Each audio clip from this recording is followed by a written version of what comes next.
नमस्ते दोस्तों, स्वागत है आपका एडू चक्र अनुराग जीएस पर। मैं अनुराग। आज हम पढ़ेंगे पॉलिटी के फंडामेंटल राइट्स के बारे में। आखिर फंडामेंटल राइट्स हमें क्या सिखाता है। वीडियो के अंत तक बने रहें और लोगों के साथ शेयर करना ना भूलें। फंडामेंटल राइट्स वो मूल अधिकार है जो कॉन्स्टिट्यूशन ने हर नागरिक को एक अधिकार दिया है, इसलिए ये जस्टिसेबल होते हैं। मतलब अगर कोई राइट वायलेट हो तो आप कोर्ट जा सकते हो। इसके पूरे के पूरे पार्ट्स को समझने के लिए वीडियो के आखिरी तक बने रहें। आर्टिकल 12 से लेकर के 35 तक सभी फंडामेंटल राइट्स को सिंपल लैंग्वेज में समझेंगे। सबसे पहले आता है दोस्तों, वो है आर्टिकल 12 एंड 13, जो कि इम्पोर्टेंट पॉइंट है इस वीडियो का। सबसे पहले आर्टिकल 12 में हम समझेंगे स्टेट। स्टेट का मतलब यहाँ पर क्या है। स्टेट का मतलब यहाँ पे ये होता है कि central government, state government, parliament, state legislature and local authorities, यह सब जो मिलकर एक बॉन्ड बनता है उसी को जो कहते हैं स्टेट कहते हैं आर्टिकल 12 के तहत। मतलब गवर्नमेंट के खिलाफ ही फंडामेंटल राइट्स लागू होते हैं। यदि कोई कार्रवाई जो कि किसी व्यक्ति के अधिकार को उल्लंघन करता है तो व्यक्ति अपने अधिकार को लेकर के कोर्ट में जा सकता है। इसी को कहते हैं फंडामेंटल राइट्स। तो हमारा अगला आर्टिकल जो है दोस्तों वो है आर्टिकल 13, कॉन्स्टिट्यूशन का गार्जियन जिसे कहा जाता है। अगर कोई कानून फंडामेंटल राइट्स के खिलाफ है तो आर्टिकल 13 उस कानून को वॉइड कर देता है, जो कि इसी वजह से सुप्रीम कोर्ट जुडिशियल रिव्यू करता है इस बारे में। इसी के साथ हमारा अगला पार्ट जो है वो है 6 फंडामेंटल राइट्स, जो कि कानून का कोर पार्ट इसे कहा जाता है। सबसे पहले आर्टिकल 14 से 18 तक हम समझेंगे, जो कि राइट टू इक्वालिटी से शुरू होता है। राइट टू इक्वालिटी का मतलब दोस्तों यहाँ पर यह है कि सभी नागरिक कानून के सामने बराबर है। इंक्लूड्स आर्टिकल 14 हमें यह सिखाता है इक्वालिटी बिफोर लॉ। आर्टिकल 15 हमें सिखाता है डिस्क्रिमिनेशन जो है यहाँ पर नहीं चलेगा, मना है। आर्टिकल 16 हमें सिखाता है equal opportunity in public employment. Article 17 हमें सिखाता है अनटचेबिलिटी एबोलाइज्ड। आर्टिकल 18 हमें सिखाता है टाइटल्स का एबोलाइशन। यह सब जो है 14 से 18 तक जो है यह सब अधिकार हम नागरिकों को मिलता है इसके तहत।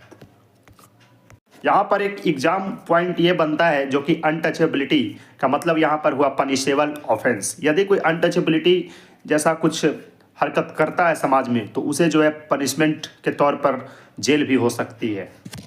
इसके बाद हमारा अगला पार्ट जो है राइट टू फ्रीडम, जो कि आर्टिकल 19 से लेकर के 22 तक ये होता है। ये सबसे ज़्यादा एग्जाम में पूछे जाने वाले पॉइंट में से एक है, आर्टिकल 19 से लेकर के 22 तक। आर्टिकल 19 हमें यह सिखाता है, इसमें 6 तरह के फ्रीडम आते हैं, जैसे कि स्पीच एंड एक्सप्रेशन, आप अपनी भावनाओं को किसी के सामने व्यक्त कर सकते हैं, आप अपनी फीलिंग्स को किसी के सामने रख सकते हैं। Assembly, association, movement, residence, profession, यह सब जितने भी हैं ये सब आ जाते हैं आर्टिकल 19 के तहत, 6 फ्रीडम के तहत आ जाते हैं। ये फ्रीडम्स रीजनेबल रेस्ट्रिक्शंस के साथ होती है। इसमें कुछ कंडीशन होती हैं जो कि आपको इसको फॉलो करके समाज में जो है आपको रहना होगा। ये एक जो है कानून काफ़ी ज़्यादा एग्जाम ओरिएंटेड टॉपिक बन जाता है। और अगला जो हमारा पॉइंट है आर्टिकल 20 एंड 22 तक जो है। आर्टिकल 20 हमें सिखाता है protection in conviction. Article 21 right to life and personal liberty. Article 21A जो है वो है राइट टू एजुकेशन का, जो कि 6 से 14 साल के बच्चों को शिक्षा प्रदान करना ये एक अधिकार प्रदान करता है। और आर्टिकल 22 में जो सिखाता है प्रोटेक्शन अगेंस्ट अरेस्ट। और आर्टिकल 21 जो है दोस्तों वो सबसे ज़्यादा डायनेमिक आर्टिकल है, जो कि लाइफ, पर्सनल लाइफ यदि किसी का है तो उसमें हस्तक्षेप करने पर किसी को पनिशमेंट भी मिल सकता है। ये कानून हमें अधिकार देता है। पर्सनल लेवल पे ये जो है कानून बनाया गया है, जो कि लाइफ से रिलेटेड है, पर्सनल लाइबर्टी से रिलेटेड है। और अगला जो हमारा पॉइंट है राइट अगेंस्ट एक्सप्लॉयटेशंस। आर्टिकल 23 और 24 हमें यह सिखाता है इंसान का शोषण जो है इसमें मना होता है। आर्टिकल 23 में ह्यूमन ट्रैफिकिंग और बेगर जो होता है यहाँ पे बैंड होते हैं। आर्टिकल 24 में सिखाता है हमें चाइल्ड लेबर प्रोहिबिटेड बिलो 14। 14 से 15 साल के कम उम्र के बच्चों के साथ या फिर 14-15 साल के बच्चों के साथ जो है बाल मजदूरी जैसे काम करवाने पर उन्हें भारी दंड दिया जा सकता है कानून के द्वारा। ये जो है हमें आर्टिकल 23 और 24 सिखाता है। इसी के साथ जो है अगला पॉइंट है right to freedom of religion, जो कि आर्टिकल 25 से 28 तक है। भारत एक सेकुलर कंट्री है, ये हम सभी को मालूम है। यहाँ पर हिंदू, मुस्लिम, सिख, ईसाई चारों धर्म के लोग रहते हैं, जो कि यहाँ पर रिलीजन फॉलो करना, प्रैक्टिस करना और प्रोपोगेट करना ये सब इसमें शामिल होते हैं। लेकिन पब्लिक ऑर्डर के खिलाफ नहीं। पब्लिक ऑर्डर के खिलाफ आप इसमें नहीं जा सकते हैं। ये हमें अधिकार तो देता है, लेकिन अधिकारों के अंदर रह के काम करना होगा। उसका उल्लंघन करने पर कानून जो है हमें इस पे सज़ा दे सकती है।